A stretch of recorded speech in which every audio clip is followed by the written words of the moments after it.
weird.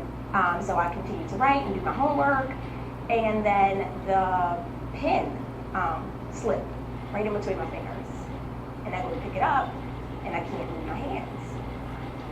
And that freaked me out to a point where I was like, does anybody know this is going on? Or is it just me? And nobody else in this room sees what's happening right now. So I go to grab the pen, and it's like, I can't pick it up. And I'm like, okay, don't freak out, just calm down. And so the tingling starts at my feet, and it tingles all the way up, and it comes up to my chest, and it starts to beat, and it feels like I can't breathe. And so I stood up, and I was like, oh my gosh, calm down, sorry. Like, you're cool. And everybody else is just doing their own thing, and I'm like, am I tripping? Like, am I the only one? Like, what happened? So I get up, and I go to turn to go downstairs to say, Mom, something's going on. And the second I turned, everything just went black. I felt like I wasn't me, and I felt like I was in the corner, and I was watching me go through this, whatever it was. And so I went downstairs to my mom. After I came to, I went downstairs, I got it together, and I'm like, something's going on, I don't know, it's like really weird, and like, I need you to help me. And my mom said, it's time. So, this whole time, it wasn't time, but then you wait until I go through something to tell me that it's time. That threw me for a loop, because I was like, I'm getting some sort of superpowers or something here, and you guys are just waiting to tell me until I got old enough to understand what I'm using my powers for, good or bad. I get it, right? So that was me feeling like this is what it has to be. And then my mom said, when I was your age, I was diagnosed with anxiety disorder. And I said, let me guess, I'm adopted, I don't have anxiety disorder, that's just you guys, right? Whole family's like, no, it is all of us. And we went through all the same things when we were your age. And that sent me with depression and so many other things, because everything was changing. And so from that moment on, I withdrew from school. I developed agoraphobia. I just didn't want to go outside. I didn't want to talk to people. I didn't want to do anything. And I didn't shower for like weeks at a time, and I withdrew from life. And I felt like every morning I woke up, I had my friend anxiety, and I had my friend depression, and we would just go through the day together. Anything I wanted to do. Hey girl, you wanna go to the movies? Depression's like, girl, you probably don't want to go. You're gonna feel down. Anxiety's like, are you sure you want to get there one time? I want you to take it. Is it gonna be candy? It's just both was saying things to me, and I'm like, I can't shake these feelings. But see, the things about this anxiety and this depression that I took everywhere with me, I was the only one who could see them. I was the only one who felt them. I was the only one who could communicate with them. And everybody else may have had their own things going on that I couldn't see. But at the time, I'm like, what am I going to do about this? So I started to see counseling. They wanted to put me on some psych meds, which I was like, I'm not crazy, no, I'm not doing that. And I was studying psychology in school. So I'm like, all right, I can take a little bit of something. So I go and I take the medicine, and I feel worse than what I felt before. So I was like, I don't want to do this. I would rather do therapy.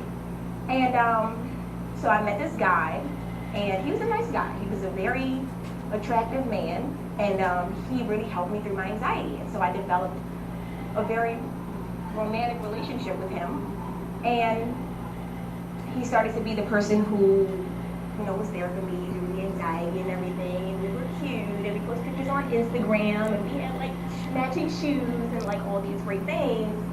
And I was like, I'm gonna marry this man, right? 21, of course, I know everything. So I'm like, I'm gonna marry this man, and this is gonna be great. And I was still going through therapy, and then one day we went out, and he got super duper drunk, and we were driving, and he slams on the brakes on my car. He's driving my car, and I go and I smash my head on the dashboard. And I didn't realize I was bleeding. And I obviously get back up, and I'm like, oh no, you did not just slam the brakes on my car, honey. You're going to get out, and I'm going to drive us home. At the time, I didn't know I was bleeding. The people who were around were like, hey, that girl, did you guys see that? So go the next day, and I'm, psych major. I sit down with him, and I said, hey, honey, I think you have an alcohol problem. And he said, that's one night. I, had some drinks. It's not that serious. So I made him go to therapy with me. And we went to therapy for like 4 months, and then things started to change in a weird way. He would say, hey, it's a pretty color nail polish you have on. What's the name of that? And I would be like, oh, it's called Black Slipper. You like it? He would be like, yeah. No, nothing of it. Or we would be on vacation, and after a long day, he would be like, hey, you know what? Men always wonder, how does it feel for a woman to take her bra off after a long day? I'm like, it's restricting all day, and it feels great, so what's up? And he's like, nothing, I just was wondering, And I'm like, okay, cool. And we continued the relationship, and we continued therapy. And he does motorcycles, and he got into an accident. And when I get there, they have to like take his clothes off. So his toes was polished. I was like, is this the polish that you was asking me about the other day? What's going on, honey? So, me being young and naive, I just was in therapy like, hey, we going to therapy, yay. So one therapy session, I get there late, and I could see them through the blinds where I go to park. And I'm pulling up, and I'm like, I know he is not in this therapy session without me, okay? Park my car. I come in, and I was like, so what's going on in this therapy session that you didn't include me in? And he said, sit down, there's something I need to tell you. Most of you guys probably know where this story is going, but at that time, I absolutely did not see anything coming. So I was like, oh my gosh, like, what is it? What's going on? And he said nothing. And he gets up, and he says, I'll allow you to talk to the therapist, and I'm going to step out. Well, okay. And so I sat down, and the therapist said, I want to tell you something that he told me to tell you. And this is very hard for me. And I said, hard for you, you're billing my insurance. So go ahead and let me know what's going on here, right? So she says, he is into guys. Where? Which guys? What are you saying? I'm like, what? And she's like, he's into guys on a romantic level. And let me just tell you, the walls were white and somehow turned red in this office. And she somehow seemed to not exist here anymore. And my hands started tingling, and my feet started tingling, and the room started spinning. And I said, I know. He did not. Just step out of the room and ask her to tell me. So, being as young as I was and not as thoughtful as I am today, I got up, I ran out to the lobby, I grabbed the nearest thing I could find, which was a plastic vase with some little plastic flowers in it. I ripped the flowers out. I thought it was going to be dirt flying everywhere, but it was plastic. So I ripped it out. I ran over to where he was, and I started beating him over the head with the vase. And he was like gushing blood. And at the therapist's office, they keep security. So security runs over, and they don't have guns or anything real that they can do anything with. So they run over, and they're like, hey, you guys need some. So they're holding me back, and I'm like 80 pounds, so that's not a hard job. So the guy has me like this, and I'm like, no, you won't let me at him because let me tell you what just happened. And so when the real police got there, I was like, all right, chill. And they were like, did you just, try to fight this guy? And I was like, well, let me tell you what happened. If you had a daughter who was my age, right, who was sexually active with this guy, and then he tells you that he's just not only into other men, that he's been sleeping with other men as well at the same time. I said, what would your daughter do? He said, you know what, just get in your car and go home. Okay, so they kept him at one end, so I walked down the hallway. I go to get in my car, I sit there and I cry. And then he came out, cars are flying by, and he jumped into traffic. And even talking about it now feels like it's not real. It feels like that person that I was who grabbed the flowers and fought so hard for that to not be true. And I didn't know what to do.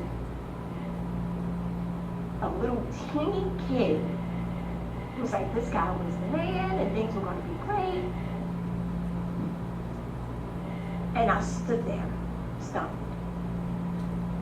And I thought so much about everyone's going to blame me. Everyone's going to say, you are the last person he saw. You are the reason he was angry. And all these thoughts were in my head. And I blacked out. But when I came to, I was in the hospital and I said, this was a joke, right? This is a dream, right? And they said, if you would like to go see it, you can. But you prepare yourself. And me still loving this person, I went in and I'm like, I don't know if I can see him. I don't know if things will ever be okay. How am I supposed to care for this person who tries to take their own life after what they did to me? And so I want to leave you guys with this, an understanding. That people who are in that crisis and people who want to take their lives at that instant second, he told me,